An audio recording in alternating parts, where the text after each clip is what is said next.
صحیح بخاری حدیث نمبر 1785۔ نبی کریم صلی اللہ علیہ وسلم اور آپ کے اصحاب نے حج کا احرام باندھا تھا، اور نبی کریم صلی اللہ علیہ وسلم اور طلحہ رضی اللہ عنہ کے سوا قربانی کسی کے پاس نہیں تھی۔ انہی دنوں میں علی رضی اللہ عنہ یمن سے آئے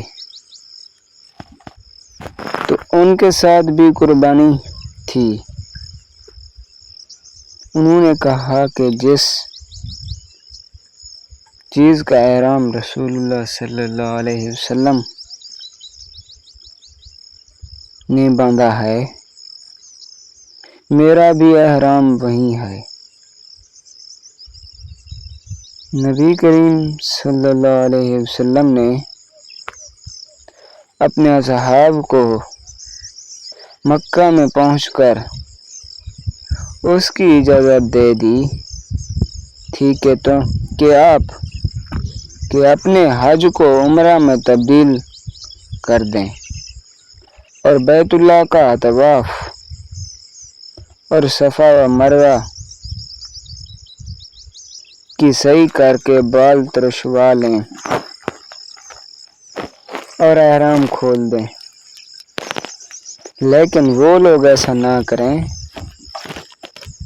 جن کے ساتھ قربانی ہو۔ اس پر لوگوں نے کہا کہ ہم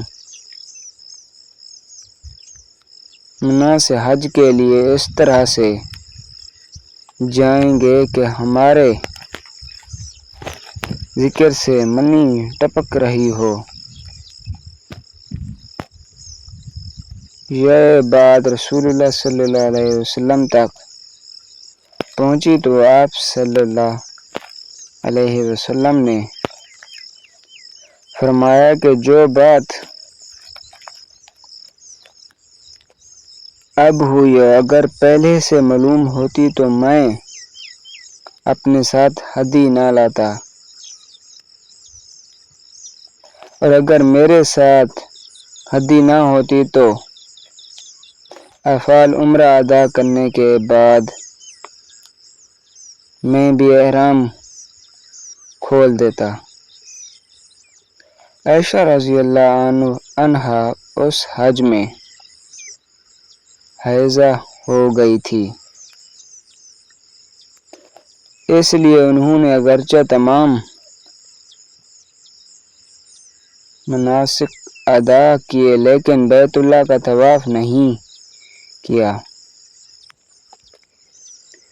پھر جب وہ پاک ہو گئیں اور طواف کر لیا تو عرض کی، یا رسول اللہ، سب لوگ حج اور عمرہ دونوں کر کے واپس ہو رہے ہیں، لیکن میں صرف حج کر سکی ہوں۔ آپ صلی اللہ علیہ وسلم نے اس پر عبد الرحمن بن ابو بکر رضی اللہ عنہ سے کہا